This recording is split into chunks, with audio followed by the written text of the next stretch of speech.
Whenever somebody has lower back pain, a lot of times it is coming from arthritis in the lower spine. That's the most typical thing. And we're talking about smaller joints here in the lower back. They're called facet joints. We can target those joints with a procedure called radiofrequency ablation if it's appropriate.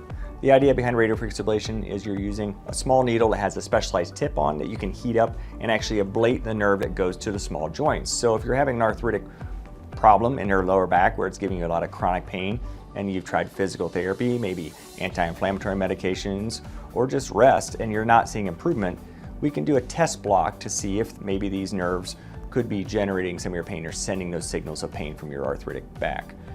How we do that is a specialized procedure called a medial branch block, where we will actually target small nerves. Again, they're outside the joint, living right here, not the larger nerves you see here, but they're right there. We use X-ray to guide us, and that'll get us right directly by those nerves. We put a small amount of medication there to block it, and after we block those nerves, we send you home with what we call pain diary. For the next 4 to 6 hours, we're going to want you to keep track of your pain score, and if you came in, say, with a pain score of 7, we would expect that score to drop to like a 2 or less. It should be about 50 to 80% relief of pain in your lower back. We'll have you continue to keep track of that throughout the rest of the day and call our office the next day and let us know and report back. If it was a positive pain diary, meaning you had excellent relief for the first 4 to 6 hours, we would then want to move on with a second confirmation block. Most all insurance companies will require that second block, and it's just to make sure that you can be confident in knowing that that has helped your back pain.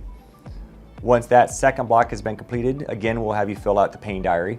You'll call our office the very next morning and let us know how it did. And if it's successful, we will typically move on to the radiofrequency ablation procedure.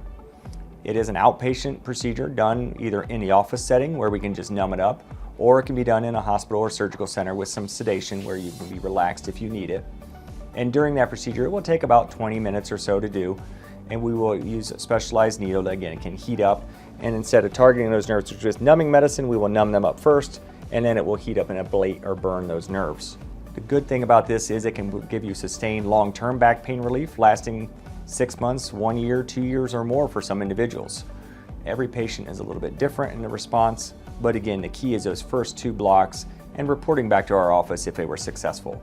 We would not want to do this procedure if those blocks are not successful, because that's a good predictor of success for the actual ablation procedure.